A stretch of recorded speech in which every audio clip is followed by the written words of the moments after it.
Hi everyone, દરેકનું ફરીથી સ્વાગત કરું છું. હું શૈલેષ કુમાર ઢોલા થર્મોડાયનેમિક્સની લેક્ચર સિરીઝમાં ફરીથી બધાને આવકારું છું.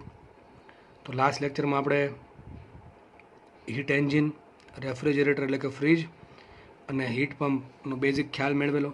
એનો ડાયાગ્રામ કઈ રીતે હોય, સ્કીમેટિક ડાયાગ્રામ ટૂંક માટેનો ડાયાગ્રામ કઈ રીતે હોય, એના સૂત્ર શું આવે, એફિશિયન્સીનું સૂત્ર શું આવે, સીઓપી કોને કહેવાય, સીઓપી કેમ મહત્ત્વની છે, જે ફ્રીજ કે હીટ પંપના જે સ્ટાર હોય એનું રેટિંગનું સીઓપી જોડે શું લેવા દેવા છે, બરાબર છે. પછી આપણે હીટ એન્જિનની એફિશિયન્સી અને રેફ્રિજરેટરની સીઓપી વચ્ચેનો સંબંધ જોયેલો. અને લાસ્ટમાં આપણે હીટ પંપની સીઓપી અને રેફ્રિજરેટરની સીઓપીનો પણ ખ્યાલ મેળવેલો. તો આ ચેપ્ટરમાં આપણે હવે આ ટોપિકનું લાસ્ટ ટોપિક થિયરિટિકલી ડિસ્કશન કરશું અને આને પછીના લેક્ચરમાં આપણે દાખલાની પ્રેક્ટિસ કરીશું. તો આપણે સ્ટાર્ટ કરીએ આજનો લેક્ચર, જે મોસ્ટલી થિયોરિટિકલ બેઝ રહેશે, બરાબર છે. તો ચલો સ્ટાર્ટ કરીએ. તો આજના લેક્ચરનું ડિસ્કશનનો પહેલો ટોપિક છે સેકન્ડ લો ઓફ થર્મોડાયનેમિક્સ, એટલે કે ઉષ્માગતિશાસ્ત્રનો બીજો નિયમ. કુલ 4 નિયમ છે: શૂન્ય ક્રમનો નિયમ, પ્રથમ ક્રમનો નિયમ, દ્વિતીય ક્રમનો નિયમ અને છેલ્લે છે તૃતીય ક્રમનો નિયમ.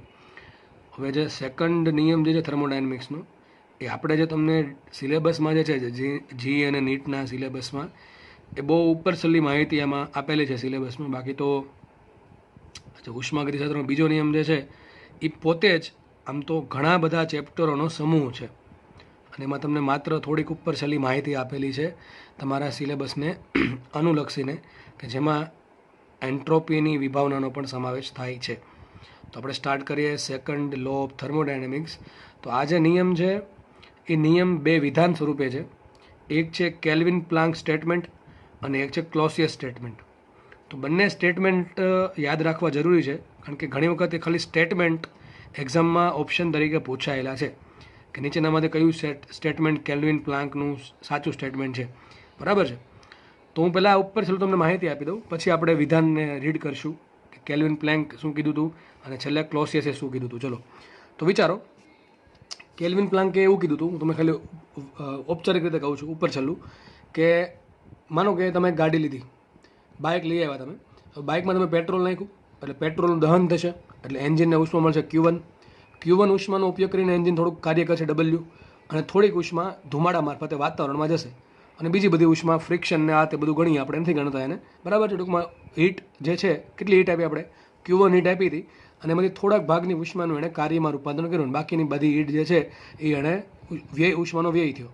તો કેલ્વિન પ્લાન્ક એવું કીધું હતું કે એવું એન્જિન બનાવવું અશક્ય છે કે જે શું કરે, જેટલી હીટ લે છે એ તમામે તમામ હીટનું કાર્યમાં રૂપાંતરણ કરે, ટૂંકમાં હીટ ગુમાવતું જ નથી. તો આપણે સાદી ભાષામાં વાત કરીએ તો કેલ્વિન પ્લાન્ક એમ કહેવા માગતા હતા કે એવું એન્જિન બનાવવું અશક્ય છે કે ધુમાડો બહાર કાઢતું જ ના હોય.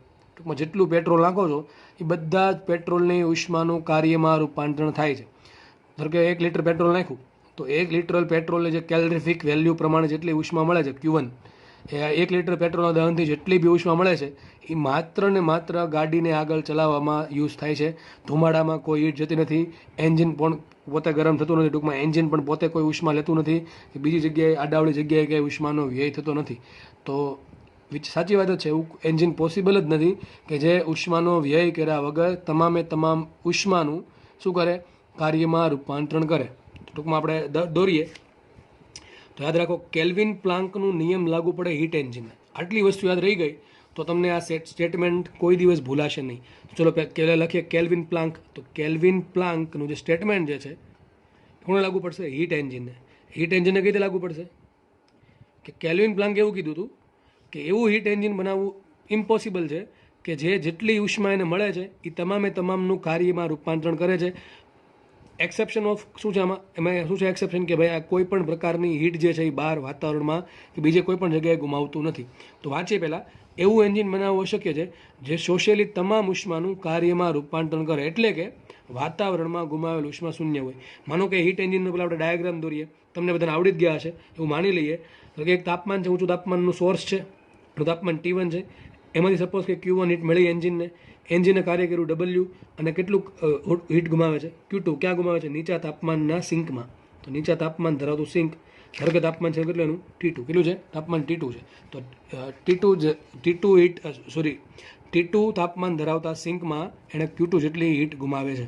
તો કેલ્વિન પ્લાન્ક એમ કહે છે કે એવું એન્જિન ઇમ્પોસિબલ કે જેના માટે Q2 0 હોય. કેલ્વિન પ્લાન્ક એવું કીધું હતું કે એવું એન્જિન બનાવવું ઇમ્પોસિબલ છે કે જે શું કરે, જેટલી હીટ મળે, કેટલી હીટ છે અહીંયા Q1 હીટ મળે છે, અને Q1 હીટનું તમામનું શું કરે, કાર્યમાં રૂપાંતરણ કરે. તો નીચે કોઈ હીટ આવતી જ ન હોય તો Q2 કેટલા હોય, 0. તો કેલ્વિન પ્લાન્કના મતે Q2 must not be is equal to 0. ટૂંકમાં Q2 જે છે એ 0 હોઈ શકે નહીં. તો જો Q2 0 હોય તો એન્જિન ઇમ્પોસિબલ છે. ટૂંકમાં થોડુંક તો હીટ લોસ જશે. તો આ તો કેલ્વિન પ્લાન્કનું સ્ટેટમેન્ટ. આમાં ક્યાંય પણ ગોખવાની વાત કે આવતી નથી, અને તમને 4 સ્ટેટમેન્ટ બનાવીને આપશે કે ભાઈ કેલ્વિન પ્લાન્કના મતે Q1 0 હોય, W 0 હોય, Q2 0 હોય, શું શક્ય નથી. તમારે તમને હેન્ડલ કરતા આવડવા જોઈએ એ 4 ઓપ્શનને. બરાબર છે. તો કેલ્વિન પ્લાન્કનું સ્ટેટમેન્ટ લાગુ પડશે કોને, હીટ એન્જિનને. કઈ રીતે હીટ એન્જિન લાગુ પડે કે એવું હીટ એન્જિન બનાવવું ઇમ્પોસિબલ છે કે જેટલી હીટ મળે છે તમામનું કાર્યમાં રૂપાંતરણ કરે, એટલે કે 12 હીટનો લોસ શૂન્ય હોય. તો અહીંયા કેલ્વિન પ્લાન્કનું સ્ટેટમેન્ટ પૂરું થાય છે. નેક્સ્ટ વાત કરીએ ક્લોસિયસનું સ્ટેટમેન્ટ લાગુ પડે ફ્રીજને. તો આ પ્રમાણે આપણે સમજી લઈએ ક્લોસિયસે શું કીધું. ક્લોસિયસે એવું કીધું કે એવું ફ્રીજ બનાવવું ઇમ્પોસિબલ છે કે જેના પર કાર્ય કર્યા વગર ચાલ્યા જ કરે. ટૂંકમાં તમે દુકાનમાંથી ફ્રીજ લેવા અને ફ્રીજને ખાલી ઘરમાં મૂકી દીધું, કનેક્શન આપ્યું ને ઇલેક્ટ્રિસિટી ન આપી તો એ કામ કરવા માંડે. એવું ફ્રીજ બનાવવું શક્ય છે કે નથી? તો 100% એવું બનાવવું અશક્ય છે. બરાબર છે, એવું બને જ નહીં. બરાબર કે ફ્રીજને તમે ઇલેક્ટ્રિસિટી ના આપો, એટલે કે એના પર કોઈ કાર્ય ના કરો, કમ્પ્રેસર કન્ડેન્સર ભલે એમને ચાલા કરે, અને આપણે ભાઈ પેલો અલાદીનનો જીન તો નથી કે આવું બધું કર્યા કરે. ટૂંકમાં ક્લોસિયસ સ્ટેટમેન્ટ શું છે જુઓ, એવું એન્જિન બનાવવું અશક્ય છે કે જે કાર્ય કર્યા વિના, કે જેના પર ટૂંકમાં કાર્ય કર્યા વિના ઉષ્મા નીચા તાપમાનવાળા પ્રાપ્તિ સ્થાનમાંથી વધુ તાપમાનવાળા પ્રાપ્તિ સ્થાનમાં સતત વહન પામ્યા કરે. શું કહે છે એ નેક્સ્ટ પેજ પર હું ડાયાગ્રામથી તમને સમજાવું છું. તો પહેલાં આપણે ફ્રીજનો ડાયાગ્રામ દોરી દઈએ. માનો કે આ તાપમાન નીચું તાપમાન છે. શું છે? નીચું તાપમાનવાળું ફ્રીજનો કમ્પાર્ટમેન્ટ છે કે જે મારા માટે કામનો છે. સપોઝ કે તાપમાન T2 છે, એમાંથી 12 એન્જિને હીટ ખેંચી કેટલી, એમાંથી મારે Q2 જેટલી હીટ ખેંચવાની છે, અને Q1 જેટલી હીટ હું ઊંચા તાપમાન ધરાવતા સોર્સમાં ગુમાવું છું. એના માટે મારે કાર્ય કરવું પડશે W. આ ધારો કે તાપમાન છે T1, કેટલું કાર્ય કરવું પડે, W. તો ક્લોસિયસે શું કીધું, એવું ફ્રીજ બનાવવું ઇમ્પોસિબલ છે કે જેના પર કોઈ કાર્ય કરવામાં ના આવે. ટૂંકમાં W કેટલું હોય, 0. એવું ફ્રીજ બનાવવું ઇમ્પોસિબલ છે કે જેના પર કાર્ય 0 હોય, છતાં પણ ફ્રીજ શું કરે, જે નીચું તાપમાનવાળું જે સોર્સ છે, બરાબર, એમાંથી કેટલી હીટ, Q2 હીટ સતત બહાર કાઢા કરે, અને ક્યાં આપ્યા કરે, ઊંચો તાપમાન ઓટોમેટિક આપ્યા કરે. ટૂંકમાં ફ્રીજનું જે અંદરના ભાગ છે એમાંથી ઓટોમેટિક હીટ કોઈ પણ કામ કર્યા વગર, કોઈ પણ ઇલેક્ટ્રિસિટી આપ્યા વગર સતત બહાર નીકળ્યા જ કરે છે. ટૂંકમાં ફ્રીજ હંમેશા ઠંડુ જ રહે છે, કદાચ પાવર હોય કે ના હોય. તો એવું ફ્રીજ બનાવવું શક્ય છે કે નથી? તો આપણને બધાને ખબર છે એવું ફ્રીજ બનાવવું કેવું છે, ઇમ્પોસિબલ છે. તો ફ્રીજ માટે કોઈ W 0 હોઈ શકે નહીં. હીટ એન્જિનમાં શું હતું, હીટ એન્જિનમાં ઊંધું હતું. હીટ એન્જિનમાં કેલ્વિન પ્લાન્ક એવું કીધું હતું કે એવું એન્જિન બનાવવું અશક્ય છે કે જે જેટલી હીટ આપો છો Q1 એનું તમામનું કાર્યમાં, એટલે કે Wમાં રૂપાંતરણ કરે, એટલે કે એમાં Q2 0 હતું. ટૂંકમાં કેલ્વિન પ્લાન્કના મતે Q2 બરાબર 0 ન હોઈ શકે. અને ક્લોસિયસના મતે ફ્રીજ એવું બનાવવું, ટૂંકમાં એવું રેફ્રિજરેટર બનાવવું ઇમ્પોસિબલ છે કે જે કાર્ય કર્યા વિના નીચા પ્રાપ્તિ સ્થાનમાંથી હીટ લઈ અને ઊંચા પ્રાપ્તિ સ્થાનવાળા સોર્સને હંમેશા હીટ આપ્યા જ કરે વગર કાર્ય કરે. તો આપણને સમજાઈ જાય એવી વાત છે. કેલ્વિન પ્લાન્કનું સ્ટેટમેન્ટ કોને લાગુ પડે, હીટ એન્જિનને લાગુ પડે, અને ક્લોસિયસનું સ્ટેટમેન્ટ લાગુ પડે કોને, રેફ્રિજરેટરને. બરાબર છે. તો આ આરામથી સમજાઈ જાય એવી વાત છે. તમને કેલ્વિન પ્લાન્કનું સ્ટેટમેન્ટ કે ક્લોસિયસનું સ્ટેટમેન્ટ એક્ઝામમાં પૂછાય 4 ઓપ્શન સ્વરૂપે કે કયો ઓપ્શન સાચું પડે છે, તો તમારે આરામથી એને તમને હેન્ડલ કરતા આવડવું જોઈએ. બરાબર છે. આના પછી આપણે નેક્સ્ટ વાત કરીએ, અને એ છે ઘણો જ IMP ભાગ, અને એ છે કાર્નોટ એન્જિન. શું છે? Carnot engine. એકદમ ઇઝી છે. બરાબર છે. આમ તો લેન્ધી થિયરી છે, બોર્ડમાં પણ થિયરી આપેલી છે. બરાબર છે. તો કાર્નોટ એન્જિન ચલો જોઈએ. કાર્નોટ એન્જિન શું છે પહેલાં હું સાઈડના પેજ પર સમજાવી દઉં છું, પછી આપણે મેં જે લખેલું છે એ બધું વાંચશું, પછી બધું તમને સમજાઈ ગયેલું છે ઓલરેડી. ચલો જોઈ લઈએ. તો કાર્નોટ એન્જિન એક ટાઈપનું એન્જિન જે છે, એક એન્જિન બનાવ્યું કાર્નોટે. એટલે બનાવ્યું નહોતું એક્ઝેક્ટલી એણે પેપર પર બનાવ્યું હતું કે આવું કંઈક એન્જિન હોય તો આટલી તમને કાર્ય મળે. ટૂંકમાં કાર્નોટ એન્જિન પ્રેક્ટિકલમાં હોઈ શકે નહીં, પહેલાં જ કહી દઉં. કાર્નોટ એન્જિન જે છે એ કાલ્પનિક એન્જિન જે છે, બરાબર છે. અને દરેક એન્જિનિયર એક ટ્રાય કરે કે મારું જે એન્જિન બને એ કાર્નોટ એન્જિનની નજીક જાય. હવે કાર્નોટ એન્જિન શું છે?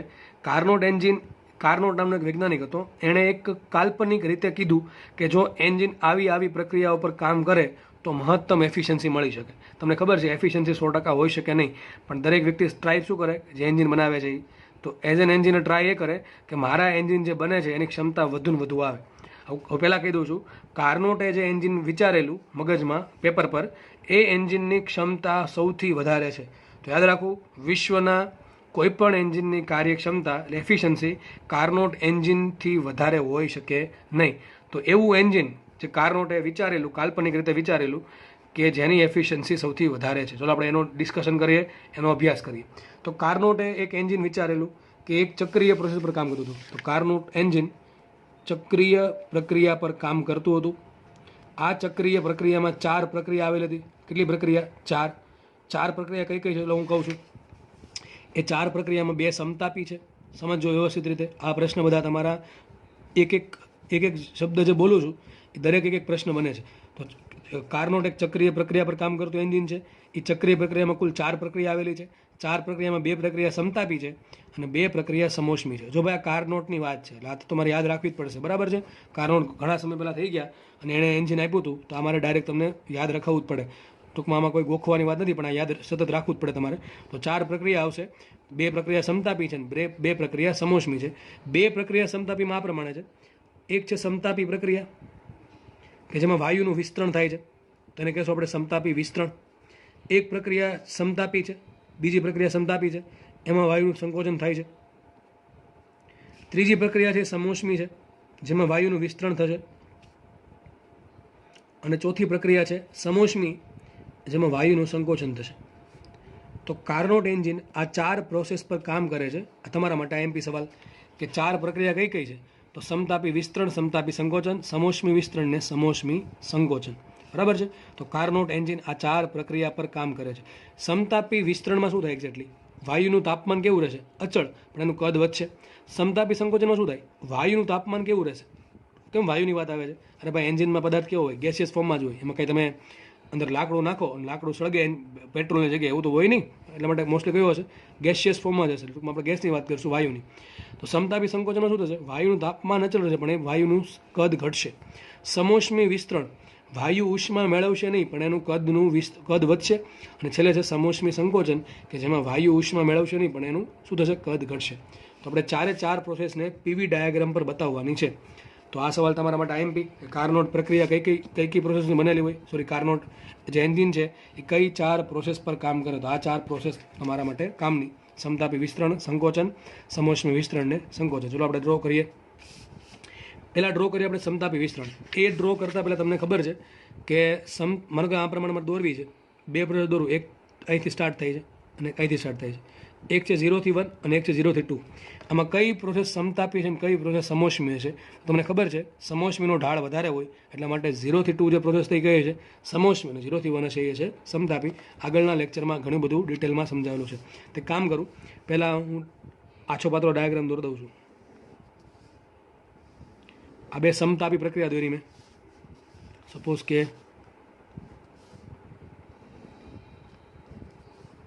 આ 2 સમોષ્મી પ્રક્રિયા.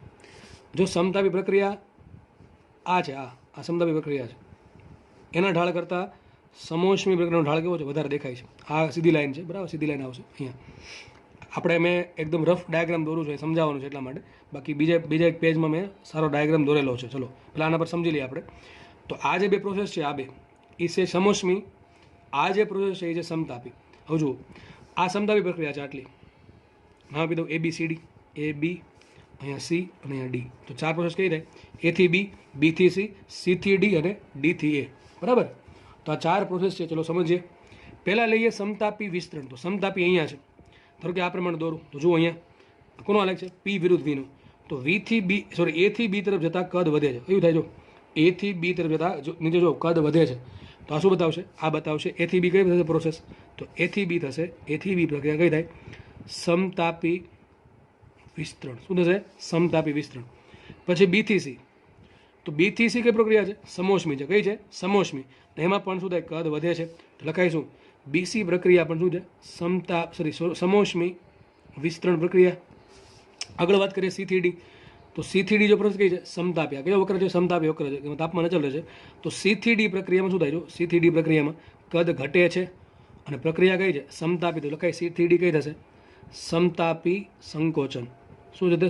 સમતાપી સંકોચન. અને લાસ્ટ વાત કરીએ D થી A, કે ચક્રીય પ્રોસેસ છે તો એથી સ્ટાર્ટ થઈને એથી પાછી પૂરી થવી જોઈએ. પ્રારંભિક અને અંતિમ અવસ્થા સરખી હોવી જોઈએ. તો D થી A એક સમોષ્મી પ્રક્રિયા છે અને એમાં વાયુનું કદ ઘટે છે. અને ટૂંકમાં થોડું કામ આવશે, મેં દોરમ ભૂલ કરી છે, આ પ્રમાણે આવશે આ રીતે. ટૂંકમાં કદ ઘટશે, દબાણ વધશે. તો જે D થી A પ્રોસેસ છે એ સમોષ્મી છે અને એમાં કદ ઘટતું હોવાના કારણે એ થઈ ગયું સમોષ્મી સંકોચન. તો એક પ્રોસેસ સમતાપી વિસ્તરણ, એના પછી સમોષ્મી વિસ્તરણ, એના પછી સમતાપી સંકોચન અને લાસ્ટમાં આવશે સમોષ્મી સંકોચન. તો આ પ્રમાણે કાર્નોટ એન્જિન 4 પ્રક્રિયાનું બનેલું છે. હવે આ કાર્નોટ એન્જિન જે છે એમાં કઈ પ્રોસેસમાં કેટલું કેટલું કાર્ય થાય મળે કે ના મળે? ચલો મળે. મને કઈ પ્રોસેસમાં કેટલી ઉષ્મા મેળવે કે ગુમાવે મળે કે ના મળે? મળે ભાઈ. આપણને સમતાપી અને સમોષ્મીના ઉષ્માના અને કાર્યના સૂત્ર આવડવા જોઈએ.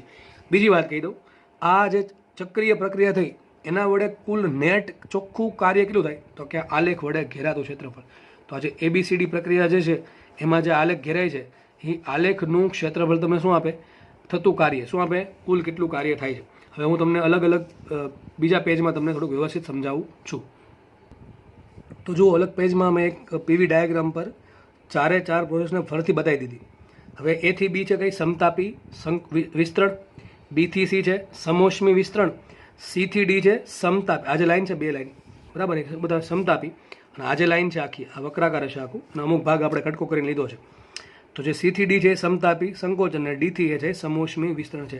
આ ઊભી લાઈન નથી. ઊભી લાઈનો તો કઈ થઈ જાય? સમકદ થઈ જાય. આપણે સમકદ નહીં પણ સમોષ્મી બતાવવાની છે. અને સમતાપી કરતાં સમોષ્મીનો ઢાળ થોડોક અહીંયા વધારે બતાવ્યો છે, વધારે પડતો બતાવ્યો છે, કારણ કે આપણે થોડુંક અલગ પાડવું છે. બાકી એક્ઝેક્ટલી થોડુંક આવું હશે.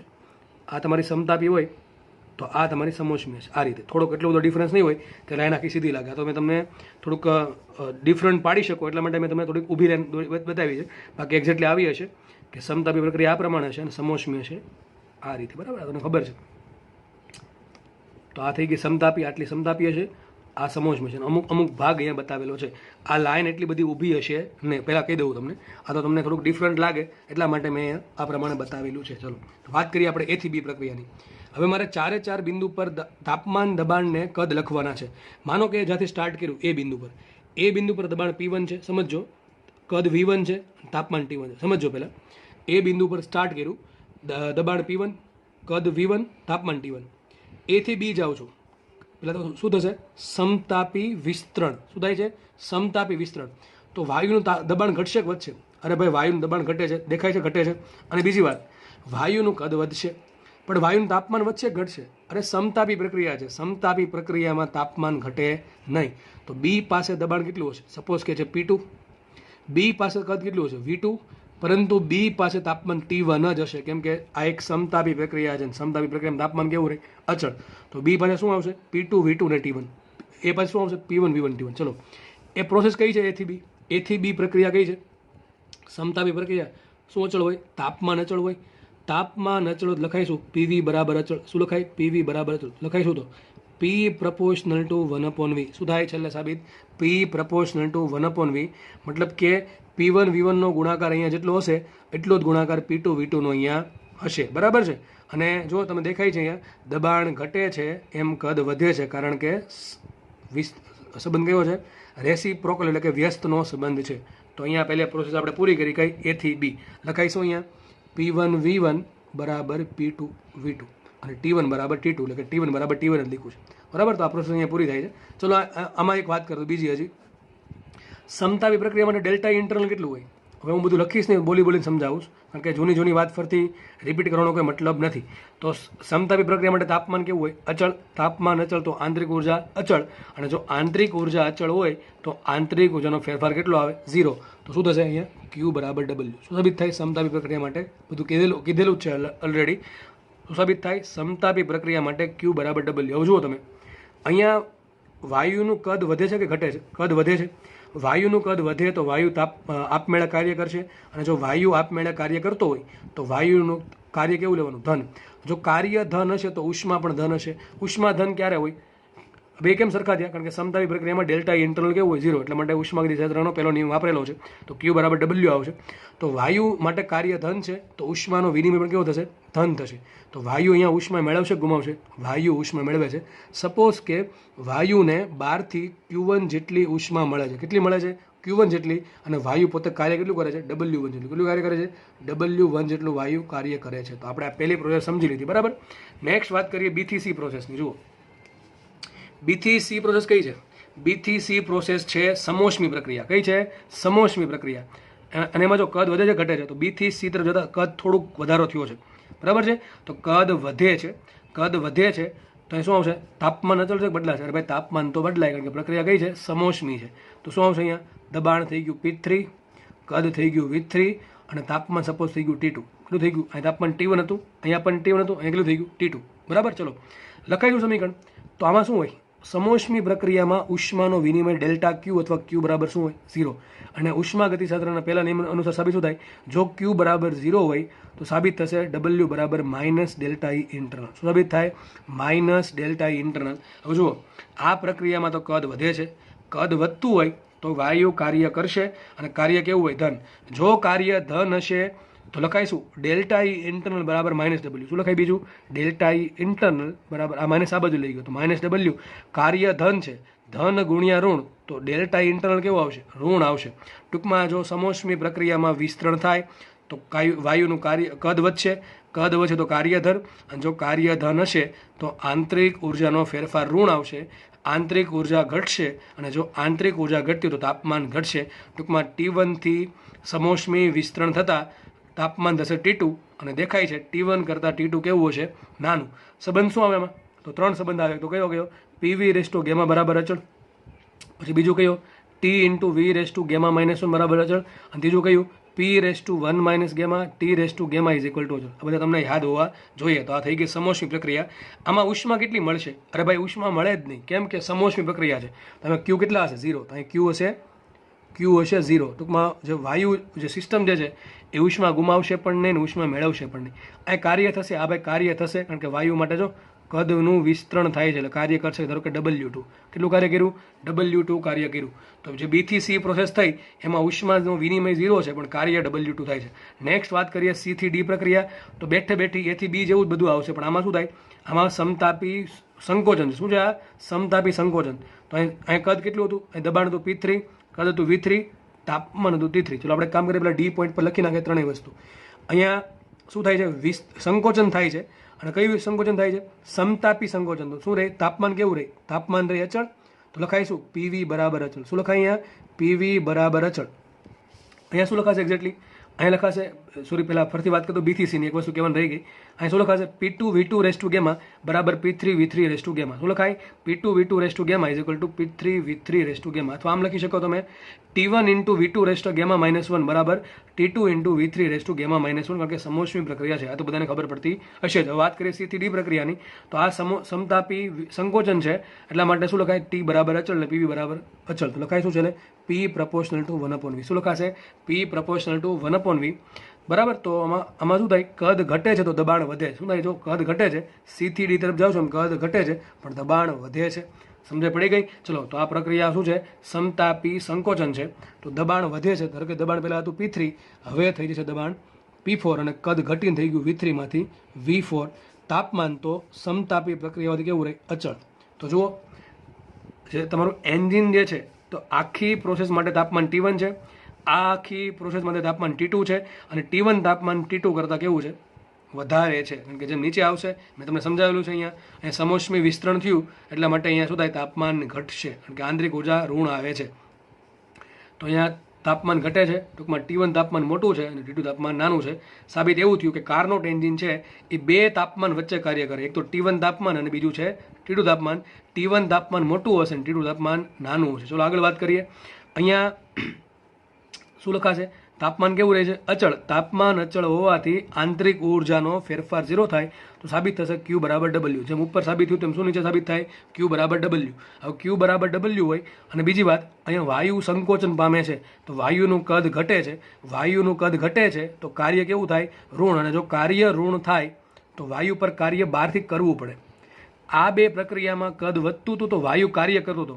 અહીંયા વાયુએ કાર્ય કર્યું W1, અહીંયા વાયુએ કાર્ય કર્યું W2, પણ અહીંયા ઊંધું છે. અહીંયા વાયુ પર કાર્ય કરવું પડે, ધારો કે કરવું પડે છે W3. કેટલું કરવું પડે છે? W3. અને કાર્ય ઋણ હોય તો ઉષ્મા શું હશે?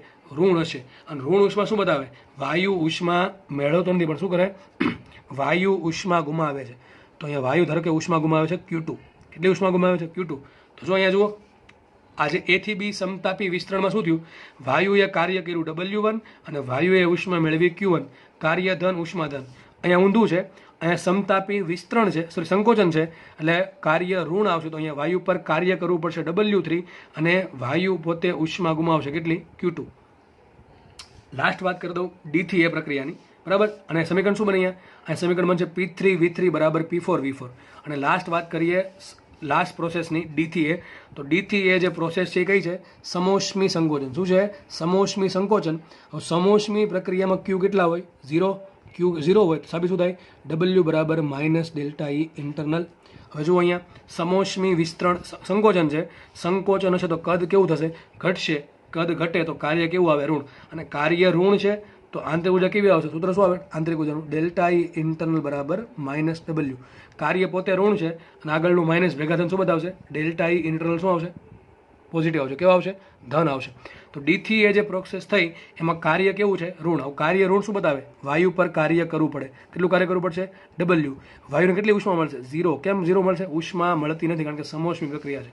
તો જુઓ, વાયુ પર કાર્ય કરવું પડ્યું W4 અને આમાં આંતરિક ઉર્જા ધન આવશે, એટલે કે તાપમાન વધશે. તો દેખાય જ છે આપણને T2 તાપમાન કેટલું થાય છે? T1 થાય છે. અને T2 નાનું છે અને T1 મોટું, એટલે દેખાય છે કે તાપમાન વધે છે. તો છેલ્લે પ્રોસેસ કઈ પૂરી થઈ? DA. અને આમાં સંબંધ શું આવશે? PV રેસ ટુ ગેમા બરાબર અચળ. એટલે કે સાબિત શું થયું? P4V4 રેસ ટુ ગેમા બરાબર P1V1 રેસ ટુ ગેમા. અથવા સાબિત શું થાય? બીજું સમીકરણ શું આવે? TV રેસ ટુ ગેમા -1 બરાબર શું સાબિત થશે? T2V4 રેસ ટુ ગેમા -1 બરાબર T1V1 રેસ ટુ ગેમા -1. છેલ્લો સંબંધ કયો આવશે? P raise to 1 gamma T raise to gamma બરાબર અચળ. તો સાબિત શું લખાય અહીંયા? P4 ની 1 ગેમા ઘાત ઇન્ટુ T2 ની ગેમા ઘાત બરાબર અહીંયા શું આવશે? P1 ની 1 ગેમા ઘાત ઇન્ટુ T1 ની ગેમા ઘાત. તો આ પ્રમાણે અહીંયા કાર્નોટ પ્રોસેસ પૂરી થાય છે. સમતાપી વિસ્તરણ કે જેમાં ઉષ્મા મળે Q1, કાર્ય કરે W1. સમોષ્મી વિસ્તરણ કે જેમાં ઉષ્માનો વિનિમય 0 પણ વાયુ કાર્ય કરશે W. પછી આવી CD કે જેમાં સમતાપી સંકોચન, ઉષ્મા વાયુ કાર્ય કરી નહીં શકે, કારણ કે કદ ઘટે છે. વાયુ પર કાર્ય કર્યું W3 અને વાયુ માટે ઉષ્મા પણ ઋણ, એટલે કે વાયુ ઉષ્મા ગુમાવશે. અને છેલ્લે આવી D થી A પ્રોસેસ કઈ થાય? સમોષ્મી સંકોચન કે જેમાં ઉષ્માનો વિનિમય 0 છે અને કદ ઘટે છે, એટલે કાર્ય ઋણ આવશે. અને તાપમાન વધશે, કારણ કે આંતરિક ઉર્જા ધન છે અને વાયુ પર કાર્ય કરવું પડે W પર. તો જુઓ, નેટ કાર્ય કેટલું થયું? તો પહેલા વાયુએ કાર્ય કર્યું W1 કઈ પ્રોસેસમાં? A થી B માં. A થી B માં કેટલું કાર્ય કર્યું વાયુએ? પોઝિટિવ આવશે W1. પછી B થી C જોઈ શકો તમે. B થી C માં વાયુ કાર્ય કરે છે, કારણ કે કદ વધે છે, તો B થી C માં વાયુએ કાર્ય કર્યું W2. પછી C થી D પ્રોસેસ. જો C થી D માં કદ ઘટે છે, સમતાપી સંકોચન, એમાં વાયુ પર કાર્ય કર્યું W3 માઇનસ આવશે. અને લાસ્ટમાં આવ્યું D થી A, એ હતું સમોષ્મી સંકોચન, તેમાં પણ વાયુ પર કાર્ય કરવું પડ્યું -W4. તો નેટ કાર્ય શું આવશે? W બરાબર W1 plus W2 minus W3 minus W4. અને આ કુલ હશે કેટલું? તો PVના આલેખમાં ચક્રીય પ્રોસેસમાં ઘેરાતા બંધ ગાળાનું ક્ષેત્રફળ તમને કાર્ય આપે છે. તો આ જે ક્ષેત્રફળ છે, આ જે ક્ષેત્રફળ એ શું આવશે? તમને કાર્ય આપશે. જો પ્રોસેસ કે સમઘડી છે કે વિષમઘડી છે? સમઘડી છે. પ્રોસેસ કેવી છે? સમઘડિત. કાર્ય કેવું આવશે? ધન આવશે. તો સાબિત થાય છે કે આ જે કાર્નોટ એન્જિન છે એમાં એન્જિન કાર્ય કરશે. અરે ભાઈ, એન્જિન બનાવવું છે તો કાર્ય તો 100% કરવું જ જોઈએ, બરાબર છે? તો ઊંધું ચાલે નહીં. જો ઊંધું ચાલશે તો ચક્રીય પ્રોસેસ થશે વિષમઘડી, એમાં કાર્ય કેવું આવશે? ઋણ. એક તો એન્જિન બનાવ્યું, બાજુ એન્જિન ઉપર જ કાર્ય. તમારી ગાડી તમે લીધી, બરાબર છે? ગાડીનું મેન કામ શું? ચાલવી જોઈએ.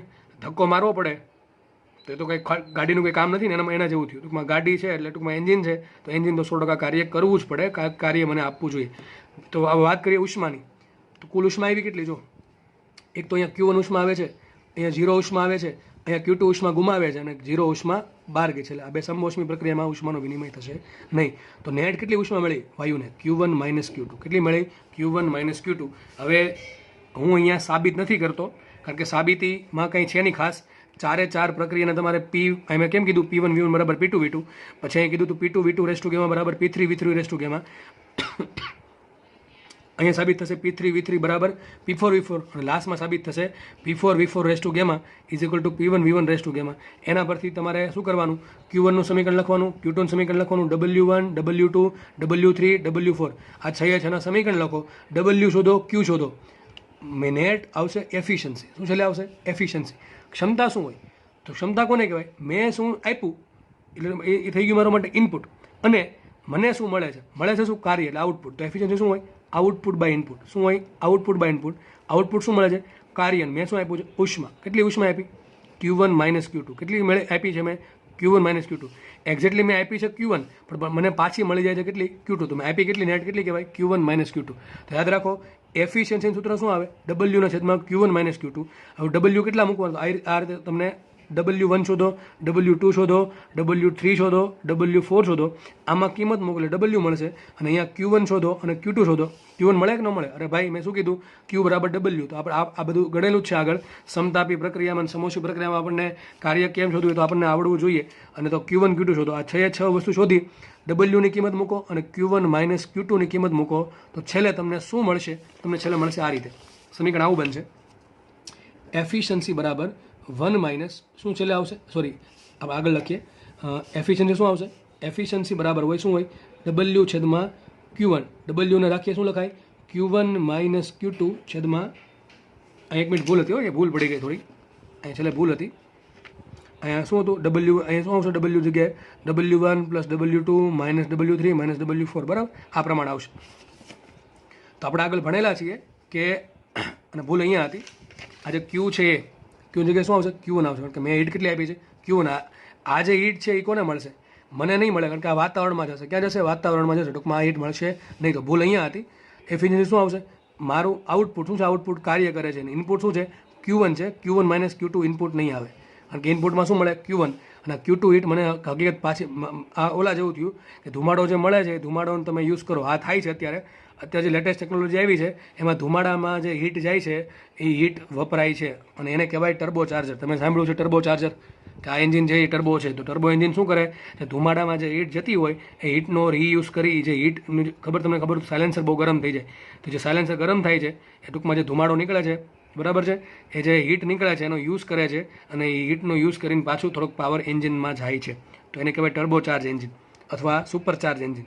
બરાબર. તો એક સુપર ચાર્જર આવે ને ટર્બો ચાર્જ આવે. ટૂંકમાં આપણે અહીંયા હતા કે શું આવશે? આઉટપુટ આવશે W, અને ઇનપુટ શું આવશે? Q. ના Q2 હીટ મને મળશે નહીં. તો સૂત્ર શું આવશે એફિશિયન્સીનું? ફરીથી લખી દો. સૂત્ર શું આવશે? એફિશિયન્સી બરાબર શું આવશે? W છેદમાં Q1. W શું હોય? Q1 - Q2 બરાબર W. કેવા ક્યાંથી આવ્યું? અરે ભાઈ આ કાર્નોટ એન્જિન છે, ચક્રીય પ્રક્રિયા કરી, તો ચક્રીય પ્રક્રિયા સાબિત શું થાય? W બરાબર Q. શું સાબિત થાય? W બરાબર Q. એટલા માટે આ લખ્યું છે. તો શું થશે? W બરાબર Q, અને Q શું હોય? Q1 - Q2. શું છે? W બરાબર સાબિત થશે, W બરાબર સાબિત થાય Q, અને Q બરાબર શું છે? Q1 - Q2. એટલે માટે W બરાબર લખ્યું Q1 - Q2. અહીં છેદમાં Q1 આવશે, છેદમાં શું આવશે? Q1. તો સૂત્ર શું આવ્યું? 1 - Q2/Q1. આ સૂત્ર આગળ ભણી ગયા આપણે. શેમાં આવ્યું હતું? હીટ એન્જિનમાં. તો હીટ એન્જિનમાં જેવું સૂત્ર છે એવું જ સૂત્ર કાર્નોટ એન્જિનમાં આવે છે. હવે આગળ વધીએ. તમારે શું કરવાનું? Q2 ની કિંમત મૂકવાની, Q1 ની કિંમત મૂકશો, અને છેલ્લે સાબિત થશે એફિશિયન્સી બરાબર 1 - T2/T1. મોસ્ટ IMP સૂત્ર ક્યાંથી આવે?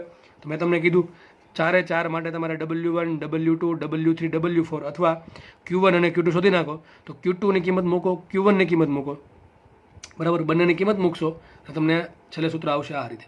શું આવશે? 1 - T2/T1. તો સાબિત શું થયું? Q2/Q1 IMP સૂત્ર Q2/Q1 બરાબર T2/T1. તો તમારું સૂત્ર આવી ગયું એફિશિયન્સીનું. પણ આવું સૂત્ર જો ફરીથી કહી દઉં, કોઈ પણ એન્જિન માટે સૂત્ર આવશે એફિશિયન્સીનું 1 - Q2/Q1. એ હીટ એન્જિન હોય કે કાર્નોટ એન્જિન હોય, કોઈ પણ એન્જિન માટે સૂત્ર શું આવશે? હંમેશા 1 - Q2/Q1. પરંતુ જો એન્જિન કાર્નોટ એન્જિન હોય તો જ, હજી કહી દઉં છું, જો એન્જિન કાર્નોટ એન્જિન હોય તો સાબિત એવું કરી શકાય Q2/Q1 બરાબર T2/T1. તો સૂત્ર શું આવશે? માટે માત્ર ને માત્ર કાર્નોટ એન્જિન માટે જ લખાય 1 - T2/T1. તો તમે આ જે સૂત્ર છે એ કોઈ પણ એન્જિન માટે લગાડી શકો. પેટ્રોલ એન્જિન, ડીઝલ એન્જિન કે ટર્બો ટૂંકમાં કોઈ પણ એન્જિન માટે લાગુ પડી શકે, પણ આ સૂત્ર છે માત્ર લાગુ પડે કાર્નોટ એન્જિન. ટૂંકમાં દાખલામાં તમને રકમમાં કીધું હોય કે આપેલ એન્જિન કાર્નોટ એન્જિન છે તો જ તમારું સૂત્ર લાગુ પડશે. આ ટૂંકમાં આ જે સંબંધ છે Q2/Q1 બરાબર T2/T1 એ લાગુ પડશે માત્ર ને માત્ર કોને? Carnot engine. આ સંબંધ ક્યાંથી આવ્યો? મેં તમને કીધું એમ, તમે સમતાપી પ્રક્રિયામાં Q1 હીટ આપો છો અને સમતાપી પ્રક્રિયામાં Q2 હીટ બહાર ખેંચી લ્યો છો, તો Q1 નું સૂત્ર લખો, Q2 સૂત્ર લખો સમતાપી પ્રક્રિયા માટે. Q બરાબર શું થાય? W. અને W સૂત્ર આપણને આવડે, શું આવડે? μRT ln V2/V1. તે બધી ગણતરી કરો અને છેલ્લે સાબિત થઈ જશે. આવું છેલ્લે આરામથી સાબિત થશે Q2/Q1 બરાબર T2/T1. અને તમારી સાબિતી બોર્ડમાં પણ આપેલી છે, એટલા માટે મેં અહીંયા ડિટેલમાં સાબિતી નથી સમજાવતો, કારણ કે એનો કોઈ મતલબ છે નહીં. તો યાદ રાખો, આ જે સૂત્ર છે એ કોઈ પણ એન્જિનને લાગુ પડે, આ અથવા કોઈ પણ કયું આ સૂત્ર એફિશિયન્સી બરાબર W/Q1 એ કોઈ પણ એન્જિનને લાગુ પડે, અથવા આ સૂત્ર 1 - Q2/Q1 એ કોઈ પણને લાગુ પડશે. પણ કાર્નોટ એન્જિન હોય તો એવું સાબિત થાય Q2/Q1 બરાબર T2/T1. સૂત્ર શું બનશે? 1 - T2/T1. તો આપણે કાર્નોટ એન્જિન અહીંયા પૂરું કરીએ છીએ અને થોડુંક વાંચી જઈએ જે ઓલરેડી લખેલું છે એ. તો ચલો વાંચીએ બધું. તો ડાયરેક્ટ સ્ટાર્ટ કરું છું. કાર્નોટ એન્જિનની કાર્યક્ષમતા એટલે એફિશિયન્સી કેટલી આવશે? તો કાર્નોટ એન્જિનની ક્ષમતા કેટલી હોય? W/Q1. હમણાં કીધું એ જ, કેટલું કાર્ય મળે છે છેદમાં મેં કેટલું ઇનપુટ આપ્યું Q1. W શું લખાય? Q1 - Q2/Q1. Q1 વડે ભાગો શું આવશે? 1 - Q2/Q1. જો કે આ કાર્નોટની નહીં, પણ આ કોઈ પણ એન્જિનની ક્ષમતા છે. કોઈ પણ હીટ એન્જિનની ક્ષમતા આ પ્રમાણે આપણે આગળ ભણેલા છીએ આગળના લેક્ચરમાં. હવે કાર્નોટ મેં શું લખ્યું છે? કાર્નોટ માટે એવું સાબિત કરી શકાય, ટૂંકમાં બધી પ્રક્રિયાઓના સમીકરણથી એવું સાબિત થાય છે કે શું સાબિત થાય? Q2/Q1 બરાબર T2/T1. બાજુ લખો IMP. તો આ સમીકરણ તમને શું કરે ખબર છે? તમને T2 આપી દે, T1 આપી દે અને Q1 આપી દે, પૂછે Q2. ટૂંકમાં 3 વસ્તુ આપી દે, ચોથી વસ્તુ પૂછી લે. તો આ સવાલ ઘણી વખત નીટમાં પૂછાઈ ગયો આમાંથી કે એક એન્જિન કાર્નોટ પર, એક કાર્નોટ એન્જિન માટે Q2 આટલા છે, Q1 આટલા છે, T1 આટલા, તો T2 કેટલા? તો 4 વસ્તુમાંથી 3 વસ્તુ આપી દેશે અને તમને એક વસ્તુ પૂછશે. તો મેં કીધું એમ તમને Q2 અને Q1 નું સમીકરણ મૂકો એટલે સાબિત થશે T2/T1. T2 શું હતું? યાદ કરો. T2 શું હતું? જો અહીંયા આપણે દોરેલું છે, થોડુંક વધારે આમાં લખી દીધું છે, પણ છતાં પણ સમજાય એવું છે. T2 શું હતું? નીચું તાપમાન. શું છે? નીચું તાપમાન કે જેમાં વાયુ ઉષ્મા ગુમાવે છે. જો T2 માંથી ઉષ્મા કેટલી ગઈ? Q1. અને T1 શું છે? T1 છે એ એન્જિનનું ઊંચું તાપમાન છે કે જેમાં ઉષ્મા મેળવે. કેટલી ઉષ્મા મેળવે છે? Q1. તો વાયુ T1 તાપમાને Q1 ઉષ્મા મેળવે છે અને T1 તાપમાન ઊંચું છે, અને વાયુ T2 તાપમાન એટલે કે નીચા તાપમાને Q2 ઉષ્મા ગુમાવે છે. યાદ રાખો, વાયુનું T1 તાપમાન ઊંચું છે કે જેમાં વાયુ Q1 જેટલી ઉષ્મા મેળવે છે, અને વાયુ T2 તાપમાન નીચું તાપમાન છે કે જેમાં વાયુ Q2 જેટલી ઉષ્મા ગુમાવે છે. તો બાજુમાં લખ્યું છે T2 શું છે? નીચું તાપમાન અને ઠારણ વ્યવસ્થા.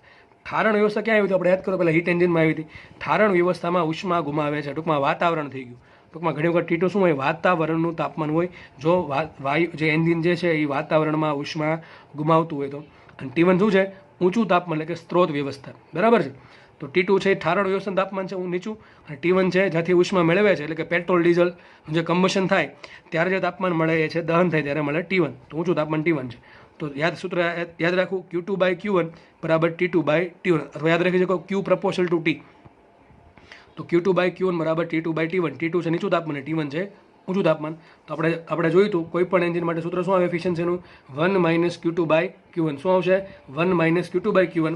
તો Q2/Q1 ની જગ્યાએ શું લખાય? T2/T1. તો શું લખ્યું છે? એફિશિયન્સી બરાબર 1 - Q2/Q1 બરાબર 1 - T2/T1. અથવા સૂત્ર કોમન લખવું હોય તો આવું લખાશે, એફિશિયન્સી બરાબર કરેલું કાર્ય છેદમાં કેટલી ઉષ્મા આપી Q1, અથવા શું લખાય અહીંયા? Q1 - Q2 છેદમાં Q1. તો બીજું શું લખાય? 1 - Q2/Q1. અથવા શું લખાય અહીંયા? T1 - T2/T1. શું લખાય? અથવા 1 - T2/T1. એટલે શું બનશે આ? T1 - T2/T1. તો તમારા બધા સૂત્ર એફિશિયન્સીના યાદ રાખવાના છે. ફરીથી કહી દઉં, મેન સૂત્ર આ છે, આઉટપુટ બાય ઇનપુટ, કાર્યના છેદમાં કેટલી ઉષ્મા આપી Q1. W શું હોય? કાર્ય Q1 - Q2. તો Q1 - Q2/Q1. આના પછી શું લખાય? T1 - T2 છેદમાં T1. અને Q1 વડે ભાંગો શું લખાશે? 1 - Q2/Q1. અથવા લખાશે 1 - T2/T1. તો Q2 છેદમાં Q1 બરાબર શું લખાય? T2/T1. તો આ વાત IMP છે. તો કાર્નોટ એન્જિનમાં ખાલી આપણે એટલું સાબિત કરવા માટે 4 પ્રોસેસ જોઈ હતી. કઈ? કે Q2/Q1 બરાબર T2/T1 થાય. ટૂંકમાં કોઈ પણ એન્જિન માટે સૂત્ર આવશે એફિશિયન્સીનું આ, પણ કાર્નોટ માટે તમારે Q2/Q1 બરાબર T2/T1 તમે લખી શકો. તો અહીંયા કાર્નોટ એન્જિન અહીંયા પૂરું થાય છે. બરાબર છે. તો કાર્નોટ એન્જિનમાં યાદ શું રાખવાનું તમારે? 4 પ્રોસેસ. કઈ 4 પ્રક્રિયા હતી? એ 4 પ્રક્રિયાના નામ. ચારેય પ્રક્રિયામાં શું થાય? તાપમાન, દબાણ અને કદ જોડે શું થાય છે? વિસ્તરણ થાય. તો સમીકરણ શું આવે? સંકોચન થાય તો સમીકરણ શું આવે? કઈ પ્રોસેસમાં કાર્ય મળે છે, કઈ પ્રોસેસમાં વાયુ કાર્ય કરશે, કઈ પ્રોસેસમાં વાયુ પર કાર્ય કરવું પડે છે, કઈ પ્રોસેસમાં ઉષ્મા મળશે, વાયુ ઉષ્મા મેળવશે, કઈ પ્રોસેસમાં વાયુ ઉષ્મા ગુમાવશે, અને આ બે પ્રોસેસમાં વાયુ ઉષ્મા મેળવતો છે નહીં. પછી વાત કરી એફિશિયન્સીની, તો કોઈ પણ એન્જિન માટે, જો કે આ કોઈ પણ એન્જિન માટે સૂત્ર શું આવશે? 1 - Q2/Q1. તમે હવે ઉષ્માનું સૂત્ર મૂકશો તો સાબિત કરી શકાય કાર્નોટ, માત્ર ને માત્ર કાર્નોટ એન્જિન માટે એવું સાબિત કરી શકાય કે Q2/Q1 બરાબર T2/T1. એટલે આપણે એના પછી એફિશિયન્સીના સૂત્ર અહીંયા જે ઉષ્મામાં જોયા હતા લાસ્ટ લેક્ચરમાં હીટ એન્જિન માટે, અહીં આપણે તાપમાન સ્વરૂપે પણ લખી શકીએ. હજુ અહીંથી આથી કાર્નોટ એન્જિનની ક્ષમતા કોના પર ડિપેન્ડ કરે? કાર્નોટ એન્જિનની ક્ષમતા ડિપેન્ડ કરે તાપમાન પર. કયા કયા તાપમાન પર? T2 અને T1 પર. આમાં કયો પદાર્થ છે આવે છે કે આમાં પેટ્રોલ આવ્યું કે પેટ્રોલની ઘનતા કોઈ આવે છે? નથી આવતું. આમાં કંઈ ગેમા આવ્યો? ગેમા પણ આવતો નથી. તો કાર્નોટ એન્જિનની ક્ષમતા માત્ર ને માત્ર બે વસ્તુ પર ડિપેન્ડ કરે. તાપમાન, કયું તાપમાન? નીચું તાપમાન ને ઊંચું તાપમાન.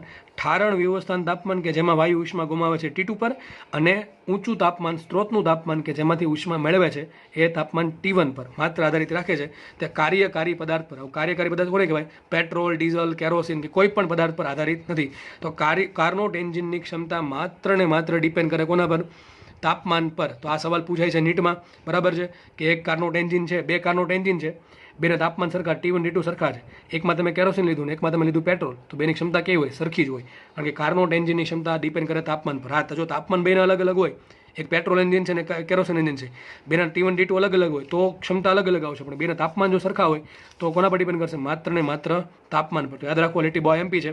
કાર્નોટ એન્જિનની ક્ષમતા માત્ર ઠારણ વ્યવસ્થાના તાપમાન T2 પર અને સ્ત્રોતના તાપમાન T1 પર આધારિત છે. તો કાર્યકારી પદાર્થ પર આધારિત નથી. ફરીથી જોઈએ આપણે કે ક્ષમતા 100% ક્યારે મળે? જુઓ, ક્ષમતા 100% ક્યારે મળશે? તો સૂત્ર શું ક્ષમતાનું? Q2/Q1. તમને લાસ્ટ ટાઈમ સમજાવ્યું હતું, Q2 0 હોય તો ક્ષમતા 100% મળે, એટલે કે 1 મળશે. સેમ અહીંયા સમજાવી શકો તમે. એફિશિયન્સી શું છે? 1 - T2/T1. જો T2 ની કિંમત 0 હોય, સમજો ઠારણ વ્યવસ્થાનું તાપમાન, ટૂંકમાં વાતાવરણનું તાપમાન 0. હવે આ બીજી વાત કહી દઉં, આ T2 T1 હંમેશા કેલ્વિનમાં લેવાના. આ બહુ IMP વાત છે.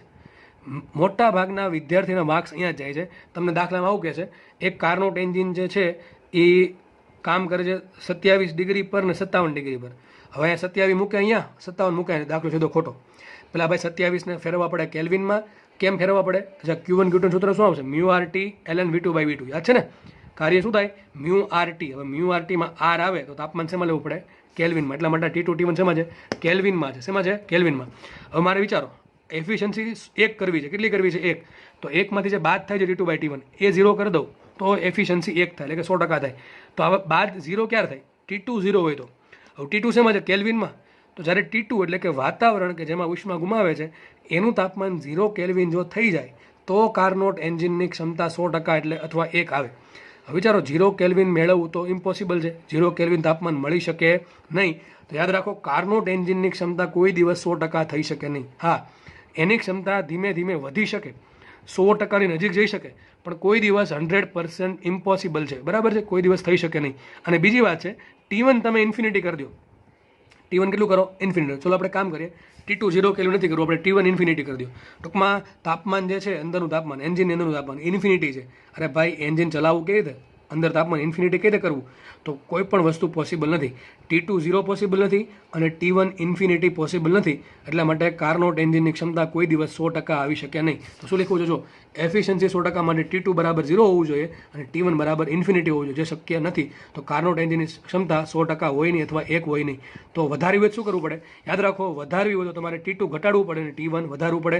જેમ છેદ મોટો થાય એમ જવાબ ઘટશે, અને 1 માંથી ઓછું બાદ થશે તો ક્ષમતા વધશે, અને જેમ અંશ નાનો થાય એમ પણ જવાબ ઘટશે, તો 1 માંથી બાદ થશે ઓછું અને એફિશિયન્સી વધશે. તો તમને આ સવાલ પૂછાય કે કાર્નોટ એન્જિનની ક્ષમતા 100% હોઈ શકે કે નહીં? તો ખોટી વાત છે. ચલો, 100% નહીં, પણ વધે ક્યારે? તો જો જ્યારે ઠારણ વ્યવસ્થાનું તાપમાન ઘટે તો, અથવા ઊંચું તાપમાન એટલે કે સ્ત્રોતનું તાપમાન વધે તો ક્ષમતા વધશે. બરાબર છે? તો આ લેક્ચર અહીંયા આપણે આટલો જ રાખશું. બરાબર? કાર્નોટ એન્જિન સુધી. તો આપણે આજે બે વસ્તુ ભણ્યા. એક તો કેલ્વિન પ્લાન્ક સ્ટેટમેન્ટ, ક્લોસિયસ સ્ટેટમેન્ટ એટલે કે ઉષ્માગતિશાસ્ત્રને પ્રદર્શિત કરતા બે વિધાનો, અને પછી જોયું આપણે કાર્નોટ એન્જિન. તો કાર્નોટ એન્જિનમાં તમારે યાદ શું રાખવાનું છે? એની 4 પ્રોસેસીસ, એના ડાયાગ્રામ કઈ રીતે બને છે, શું સંકોચન વિસ્તરણ શું થાય છે, કઈ પ્રોસેસમાં કાર્ય થાય છે, કેમાં કઈ પ્રોસેસમાં વાયુ પર કાર્ય કરવું પડે છે, અને કઈ પ્રોસેસમાં ઉષ્મા મળે છે, કઈ પ્રોસેસમાં વાયુ ઉષ્મા ગુમાવે છે, અને ત્યારબાદ આ 3 સૂત્ર Q2/Q1 બરાબર T2/T1, પછી એફિશિયન્સી સૂત્ર 1 - Q2/Q1 બરાબર 1 - T2/T1.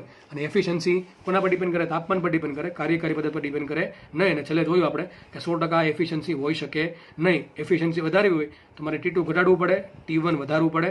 T2 એટલે કે ઠારણ વિવસન તાપમાન જેમાં ઉષ્મા ગુમાવે છે એ ઘટાડવું પડે, અને જેમાંથી ઉષ્મા મેળવે છે એ મારે વધારવું પડે. અને એફિશિયન્સીના સૂત્ર 1, 2, 3, 4 ને 5, 5 તમારે જો કે એક જ યાદ રાખવાનું છે કોઈ પણ, એટલે બાકીનું બધું યાદ રહી જશે. તો લેક્ચર આપણે અહીંયા રાખીએ. અહીંયા કાર્નોટ એન્જિન પૂરું થાય છે. અને આજે થર્મોડાયનેમિક્સનો ત્રીજો પાર્ટ જે મેં સ્ટાર્ટ કરેલો એની થિયરી અહીંયા પૂરી થાય છે. અને નેક્સ્ટ લેક્ચરમાં આપણે કાર્નોટ એન્જિનના, હીટ એન્જિનના, રેફ્રિજરેટરના અને હીટ પંપના પૂછાયેલા અને બીજા બધા તમામ દાખલાની પ્રેક્ટિસ કરશું. અને ત્યાર પછી આ ટોપિક અહીંયા પૂરો થશે. આ ટોપિક એકદમ ઇઝી છે.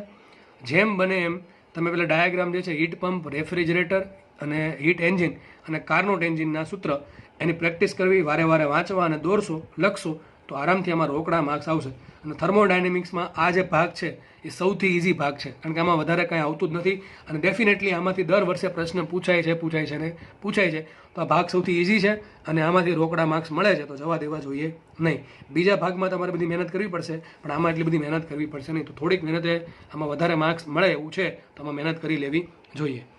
એનો એમ ક્યાંય મતલબ નથી કે બીજા બધા ભાગ અઘરા છે તો એમાં મહેનત કરવી નહીં. ભાઈ મહેનત તો બધા એમાં કરવી જ પડે છે. અને મહેનત વગર સિદ્ધિ કોઈને મળતી નથી. તો આપણે જો કંઈક સારી જગ્યાએ સારી પોસ્ટ પર જવું છે તો 100% તમારે મારે બધાને મહેનત કરવી જ પડશે.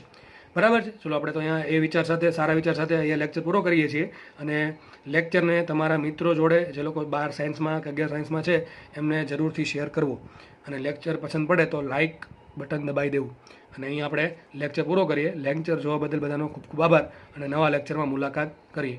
અને લેક્ચરને કન્ટિન્યુ રાખવા તો જ તેનો બેનિફિટ મેક્સિમમ મળશે. બરાબર છે? Thank you so much.